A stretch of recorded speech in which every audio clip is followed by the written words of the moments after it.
always start the shot with cool colors like yellows, blues, oranges, reds. It really pops.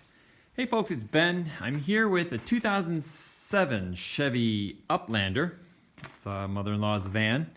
The issue we're having today in the very cold winter, it's a rare day. It's about 20 degrees Fahrenheit outside compared to it's been about -2 for the week. So a little break in the weather, enough to change a thermostat in this car. We've got the 3.9 obviously.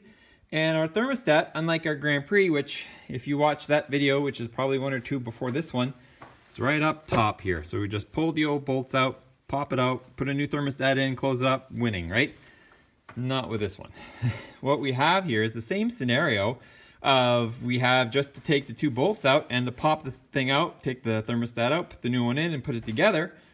But now it's on the bottom of the motor and it faces down. So we're gonna just drain the motor of everything, of all the coolant that's in it. And of course it's much harder to reach. Let's see if I can kind of scare my way in here.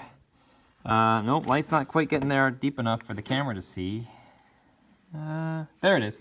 That little guy there, that stud. Okay, that's one side. And the other side, I'm not even gonna try. It's connected to the lower radiator hose right here. And it's a fitting, it's got the two bolts and the thermostat's in between it and the block. And so we just have to separate it, swap the thermostat out. Of course, like I said, it's gonna drain the whole block. I've seen it where people take off the hose. I'm gonna try not to do that. I'm gonna just move this bar out of the way, which is just a support bar. It's got one nut here, or one bolt down there, two bolts down here. Our computer kind of hangs on that, but we'll just kind of push that aside, give us a little bit more space. Find out what those two sizes of nuts and bolts are, essentially down there on the stud and the bolt, and hopefully just pull it apart. We're gonna drip all over everything, so we'll have to use our trusty pan. The conundrum I'm in is that I only have like 1.5 gallons of this Dexcool coolant again, and a jug of Universal, which I'd rather not use. So I'm gonna try to recover as much as I can, which means this big pan is out because it's got old gas and transmission fluid and old coolant and just, yeah, it's not clean. And I don't want to go through the pain of having to clean it all again. So I'm either gonna put a trash bag in it and then siphon pump it out. That's a great idea. Let's do that. So I'm gonna lay a trash bag in this one. We'll slide it under the car, pop it out, let it all drain into this thing. The plastic bag should keep it separated from all the crap that's in there. And then once all the coolant's out, we'll come in and we'll do the swap, but let's get to that right now. So plastic bag, brakes and bolts. So these first nuts I'm gonna use to kind of give me a little bit more access, or just 1/2 inch. And they are just like a fender bolt almost. And it's hard to do, not that bad with one hand. Everything is so cold, all my tools have frost on them because they're below freezing and the temperature outside is just a little wetter. So there should be, yeah, these should just come out. So 1, 2, and 3, and we'll push this aside. Now it gives more arm space to get our little fingers in there. Okay, so with the support undone, we can move it a couple inches out of the way, but honestly, that's really all you need. And before I actually break the bolt down there, and I think it's a 10mm, so we're gonna start off with that if we can get in there. That's gonna open, that's not as tight as it should be. Is it tighten or is it just one of those? Yeah, no, yeah, it was loose. Okay, that's fine. That's probably not good. Open it up. Suction noises.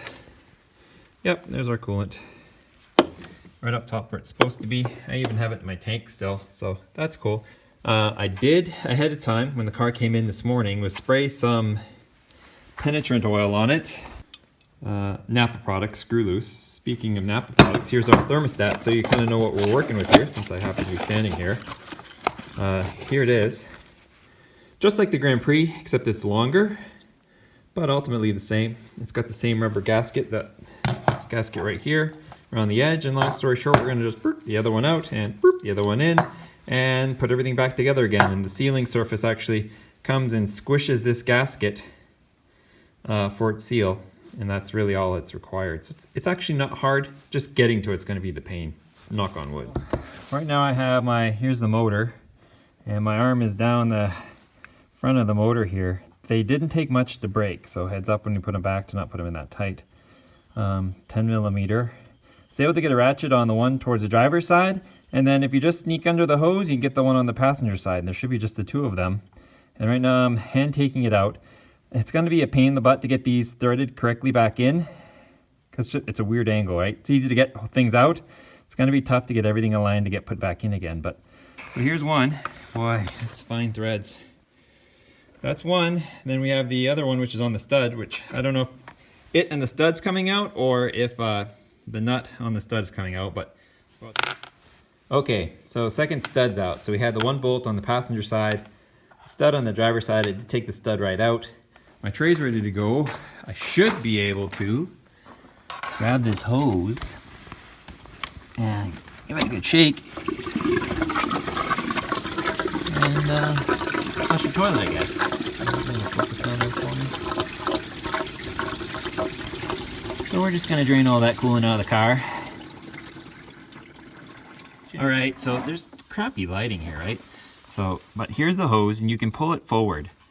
And there's the thermostat right there, you see it. And then there's a little bleed hole, if I'm not too shaky at getting in the light. Right there, that little plastic right there.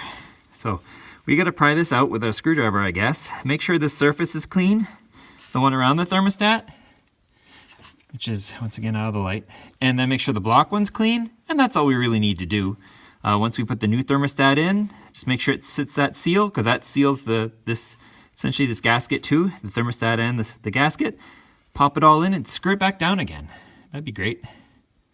So that took a little bit of prying to get this thing out, and so in reading it, I'm trying to read it, it says 44 mil there, and USA, go USA. And on the side it says 2 radiator or 2 rad this way, which is true. This part goes in the block, and this is in the hose essentially. But that's it. There's no temperature. Like, here's my Grand Prix, which is a 3.8 liter. Stubby little guy, popped right in. Same concept with the gasket, so I'm cool with that. Here's the new one. Just that's such a long piece. I'm guessing because they want block temperature versus water temperature. I'm not sure. But I'm about to take a rag, clean those off, and put this back in. And then we got to cram it back in the hole. And then the really tough job, and this will be tough, is just getting these bolts threaded back in, because you don't want to cross thread. We're probably in aluminum land, I'm guessing. So I got to lubricate them a little bit, get them all nice and pretty, and speak nice to them, and get them so they're started. And once they're started, oh, we're in. You just tighten them down, away you go. But till that point, looks like our catch pan did its job. Update, I couldn't find a temperature on the OEM one, but if you look inside the core there are numbers written, and oh, you can see right there, 185F, 85C. Thread lubricant on these, so hopefully when we get them started by hand, they'll go a little bit in, and then we're good. We'll know they're in, and we can stick a ratchet on them. Well, we'll see how I do with one arm filling. That was a pain in the butt. Getting them lined up and hand started, and then getting the ratchets in there, and they're leggy, so you can only wiggle it a little bit, so it takes a long time. But they're on there now. They're both snug. They came off snug, so that's how we put them. Getting a torque wrench in there would be almost crazy anyway. So let's just go ahead and see how far my 1.5 gallons of known good stuff will take me. I'm going to start it with it closed, just because I'm not a crazy man. I can't remember if this spits or not. I don't think it does, but let's just be safe. No obvious dripping yet. Not that I could tell because it's so way under, and everything's soaked because I dumped it all. Alright, I'll get it started. So I'll show you the gauge we're dealing with here too. So obviously the temperature gauge. And it used to go up halfway, and now it's only been going about quarter, so that's what we're trying to hopefully fix. The rear wiper runs 3 times every time the car starts now. That's a little quirky, since it's not on. It's not even on delay. Rack that up to being an awesome GM car, I guess. Anyway, I should be able to open this now. Oh, it's gone. Oh, kind of not gone.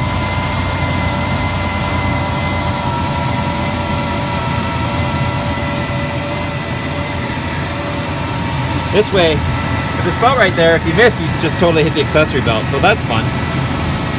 Oh, like that. Oops, like that. This 07 is a weird cross model because the 06s definitely had a different setup. They had a radiator cap somewhere, and the 08s definitely had this setup, but this is an 07, so it could go either way, I think, because people have commented on YouTube that their 07 was different, but this is my 07, and it must be a late model year car, I'm guessing, and they had changed the design. It's better or whatever for some reason. I think it's okay, but the radiator never sees the light of day anymore. I'm going to keep it topped up. I'm going to return this fender strut to its home, and then I'll be back with you. Okay, so I'll take you a quick... No, there's nothing to show you under the hood. It's like it was when I showed you the beginning part of the video. It's just wet because there's coolant everywhere. But our temperature is definitely up, so that's good news. The bad news is, it's not super hot. Like, this is actually kind of cool air coming out. Same problem we had before we did the flush. So I don't know what the heck's going on here. I'm gonna have to do some more research into that, because it's, you know, if you're rolling down the road it'd be fine, you get some RPMs, but here at idle it's just cool, and that's not cool, because we're at temperature now. So we'll figure it on some more, but that's how you change a thermostat on a 2007 Chevy Uplander. I want to say Equinox because that's what's in the garage over there, but anyway, we'll take it back to my mother-in-law and figure out this heater core problem. I'm guessing I'm gonna have to separate it off of the heater core and flush it separately, and maybe get her an air. It's not an air filter thing. There's lots of airflow. So anyway, guys, here you go. Hey folks, thanks for watching. If you have any questions or comments, please leave them down below, and subscribe to my channel Turbo231 for more awesome videos on this and other vehicles. And also join my Patreon page, become a member, and you can watch an unedited version of this video, which probably includes about 10 to 20 minutes of additional content. Thanks for watching. See you later.